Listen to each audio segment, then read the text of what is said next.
Hello guys, the next mafia queen story में आपका स्वागत है। चैप्टर 6 युवराज का दिल टूटा। नवीन की कार में नवीन आरिफ को घूर रहा था। बेचारा आरिफ आंखों को नीचे करके रखा हुआ था। बात ये थी कि आरिफ की हिम्मत नहीं थी कि मान्या की कार में बैठने का, इसलिए वो नवीन की कार में बैठा था। नवीन ने कहा, तुम मेरी कार में क्यों बैठे हो? जाओ अपनी वाइफ की कार में बैठो।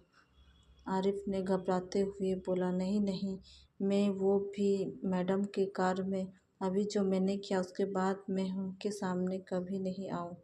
नवीन उसको एक डेविल स्माइल के साथ बोला, अच्छा, अभी कुछ समय पहले तो तुम मान्या को बेबी स्वीटहार्ट बोले जा रहे थे, अब फिर मैडम जी बोलना स्टार्ट हो गए।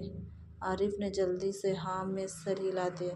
उसके ऐसे क्यूटनेस को देखकर नवीन को बहुत हंसी आई, लेकिन वो हंसा नहीं। उसने मन में कहा, मान्या जल्दबाजी से ही, लेकिन तुम्हें एक क्यूट और अच्छा जीवनसाथी मिला है और मुझे पूरा यकीन है तुम्हें अपने भोले पंडित को प्यार जरूर हो जाएगा। नवीन को ऐसी सोच में पड़े देख आरिफ ने कहा उसे देख कहा पूछा, नवीन किस सोच में पड़ गए? नवीन अपने सोच से बाहर आया और आरिफ पंडित को देखता है, उसके भोलेपन को देखे जा रहा था। नवीन एक स्माइल करते हुए बोला, अच्छा, मैंने तुमसे पूछा नहीं, तुम्हें ये बेबी स्वीटहार्ट कहाँ से बोलने आया? आरिफ पंडित ये सुन घबरा गया, फिर संभाल के बोला, मैंने बहुत सी रोमांटिक मूवी देखी है, उसमें हीरो अपनी हीरोइन को ऐसे ही नामों से बुलाते हैं। नवीन को भी बहुत सारे ऐसे रोमांटिक मूवीज़ पसंद है वो वो कभी बोला नहीं। वो फिर बोला, अच्छा, कौन कौन सी? आरिफ ने भी एक्साइटेड होकर उसे सब बताने लगा। वो दोनों फिर से लड़कियों की तरह बात करना स्टार्ट कर दिए। उनका कुछ नहीं हो सकता। वही मान्या के कार में बहुत शांति बिछी हुई थी। मान्या के मन में वही सब चल रहा था, थोड़ी देर पहले हुआ था। उसे पंडित ने क्या किया था वो पागल हुई जा रही थी। उसने ठान लिया था कि घर जाकर वो उस भोले पंडित को पनिशमेंट जरूर देगी। उसने नवीन को कॉल किया। नवीन उठा के बोला, हाँ मान्या। मान्या रूड टोन में बोला, वो पंडित तुम्हारे साथ आ रहा है। नवीन ने एक बार आरिफ की ओर देखा जो उसे ही देख रहा था। नवीन ने कहा, हाँ, वो मेरे ही साथ आ रहा है। मान्या ने कहा, ठीक है, तुम उसे लेकर मेरे वैली आ जाओ। इतना कह वो फ़ोन काट कर देता है। वही नवीन उस फ़ोन को देखता है, फिर आरिफ जो अपनी नीली नीली आंखों से उसे देखकर ये पूछ रहा था कि किसका फ़ोन था। नवीन ने सामने ड्राइव करते हुए बोला, मान्या का कॉल था, हम उसके विला में जा रहे हैं। आरिफ पंडित घबरा गया। वो बोला, मैडम जी कुछ ज़्यादा नाराज़ हो गई है क्या? नवीन ने कहा, शायद। आरिफ ने डरते हुए कहा, तो मैं नहीं जाऊंगा। नवीन ने कहा, मैं भी मजबूर हूँ, लेकिन तुम्हें जाना तो पड़ेगा। आरिफ बेचारा घबराए बैठा हुआ था। मान्या का एक खुद का विला था। मान्या बेंगलोर की बहुत बड़ी माफिया थी और एक ए लिस्ट एक्टर, तो उसका खुद का विला होना ऑब्वियसली था। वो लोग जल्दी ही मान्या के विला पहुंच गए। मान्या अपनी कार से बाहर आई और एक क्वीन की तरह अंदर जाने लगी। वहीं नवीन की कार भी रुकी और नवीन और पंडित बाहर निकले। पंडित ने उस विला को देखा। वो बहुत बड़ा विला था। उसे एकदम सा अपने वाइफ पर प्राउड फील हुआ। तभी नवीन ने उसे पीछे से बोला, अब चले अंदर। आरिफ पंडित उसे देख और अपने प्यारे प्यारे नीली आंखों से बोला, क्या जाना जरूरी है? नवीन ने भी बेचारा सा मुंह बनाकर बोला, हाँ भाई, अगर नहीं गए तो वो औरत हमें छोड़ेगी नहीं। वे दोनों ही अंदर से रो रहे थे। वही दोनों अंदर जाते हैं। मान्या वही हॉल में बड़े से सोफे पर बैठी हुई थी और उसके हाथों में रेड वाइन का ग्लास था और नवीन और अपने भोले पंडित को एक साथ चिपके हुए आते देख चिढ़ होती है। मान्या ने अपने मन में कहा, ये दोनों आदमी मुझे सच में पागल कर देंगे। क्या जरूरत है ऐसे चिपक के आने की? ये पंडित तो भोला है, लेकिन ये नवीन, इसे क्या जरूरत है ऐसे मेरे पति से चिपकने की? इसे नवीन का कुछ तो करना होगा। इतना सोच वो डेविल स्माइल करते है। वही दोनों डर के मारे चिपक के आ रहे थे। उन्हें क्या पता कि इनकी ये गलती से वो लोग शेरनी को जगा देंगे। वे दोनों वहीं खड़े हो गए। मान्या ने सॉफ्ट आवाज में कहा, अरे तुम दोनों खड़े क्यों हो? बैठ जाओ। नवीन और आरिफ पंडित तो मान्या को हैरानी से देखने लगा। उनको यकीन नहीं हो रहा था ये औरत इतनी प्यार से भी बात कर सकती है। न आरिफ और नवीन ने एक दूसरे को देखा। जिसे पूछ रही हो, इसे क्या हो गया है? फिर मान्या ने कहा, अरे तुम दोनों बैठे नहीं बेबी, जल्दी बैठो। नवीन, क्या हुआ? तुम भी ठीक नहीं बैठ रहे हो? नवीन और पंडित हैरानी से मान्या को देख रहे थे। वे दोनों कुछ ज़्यादा नहीं सोच के बैठ गए, जो उनकी सबसे बड़ी गलती थी। मान्या ने उनको देखकर एक तीखी स्माइल दी और बोली, अब आएगा मजा। वहीं दूसरी ओर युवराज तेजी से अपने कार से कहीं जा रहा था। आज इतना बड़ा ड्रामा के बाद उसे कुछ शांति चाहिए थी। वो एक पार्क सामने वाला में रुक गया और नीचे उतर गया। उसके मन में सिर्फ जो अभी हुआ वही चल रहा था। फिर से उसने अपने फ़ोन को देखा, जहाँ सिर्फ एक मैसेज आया था, वो भी उसकी मॉम का, जो बोल रही थी, मुझे तुमसे कुछ बात करनी है। युवराज उस मैसेज का रिप्लाई नहीं देता है और अपनी गैलरी में जाता है, जहाँ एक खूबसूरत सी लड़की का फ़ोटो था। उसे देखकर उसने कहा, कहाँ चली गई हो तुम त्रिशा? एक तुम ही थी जो मुझे समझ सकती थी, लेकिन यहाँ मेरी किसी की नहीं पड़ी।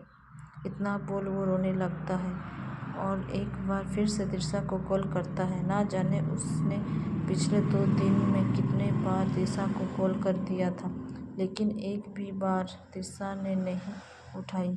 उसे मान्या पर शक हो रहा था, वो कि जरूर मान्या ने उसे कुछ किया होगा, लेकिन उसके पास कुछ सबूत नहीं था। उसने एक बार फिर से कॉल की। उसे पता था कि ये कॉल भी कोई नहीं उठाएगा, लेकिन इस बार किसी ने उठाया। युवराज की खुशी का ठिकाना नहीं था। वो जल्दी से बोला, हेलो हेलो त्रिशा। तभी दूसरी तरफ से एक कड़क आवाज़ आई। वो एक लड़के की आवाज़ थी। वो बोला, कौन है बे? क्यों इतनी रात को परेशान कर रहे हो? युवराज किसी लड़के की आवाज़ सुन चौंक गया। युवराज कुछ बोलने को ही हुआ था कि किसी लड़की की आवाज़ आती, बेबी किसका फ़ोन आया है? तुम हमारे स्पेशल मोमेंट के टाइम में किससे बात कर रहे हो? युवराज उसकी आवाज़ सुन शॉक्ड था। उसे यकीन नहीं हो रहा था कि ये त्रिशा की आवाज़ है।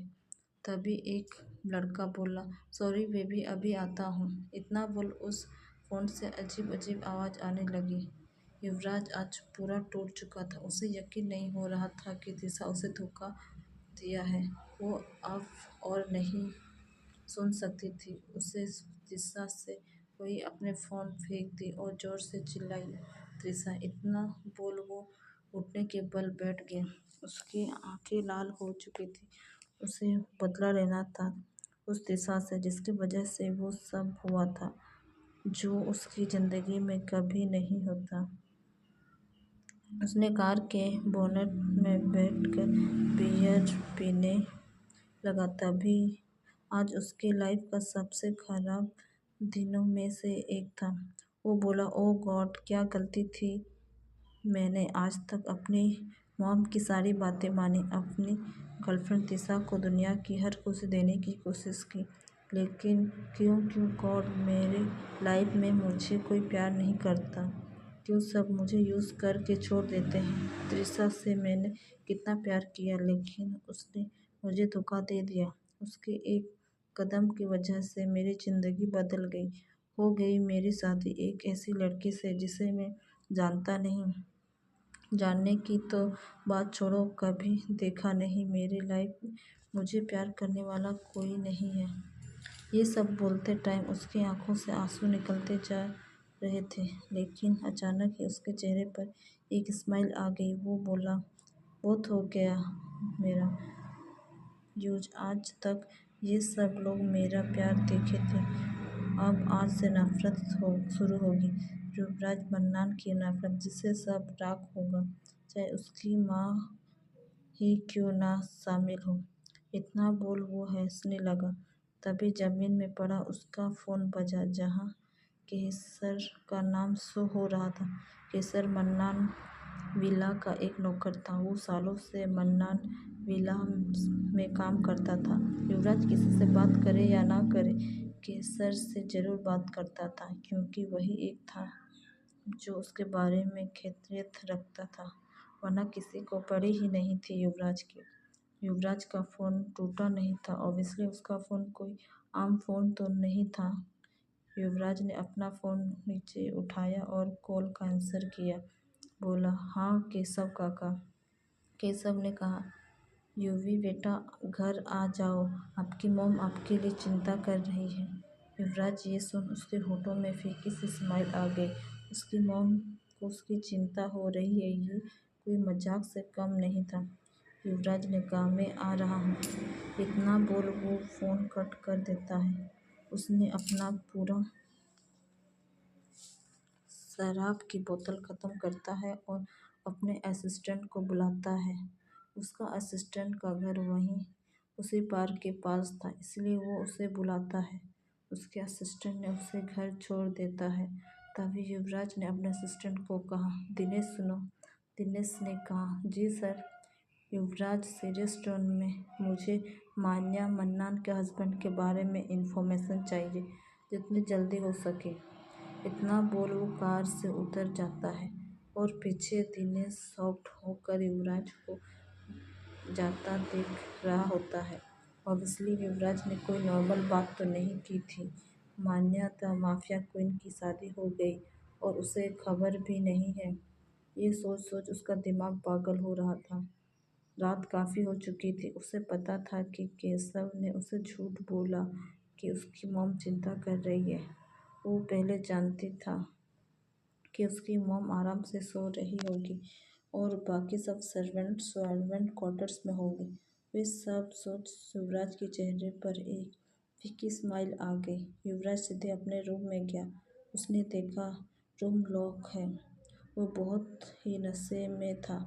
अपने रूम को लॉक देख उसे गुस्सा आ गया। वो जोर से एक लात दरवाज़ा को मारता है, जिससे डोर खुल जाता है। इतनी तेज आवाज़ से माही की नींद टूट जाती है और वो घबरा जाती है। आज के लिए इतना ही, बस कल के लिए नेक्स्ट चैप्टर सुनिएगा। तब तक के लिए बाय बाय।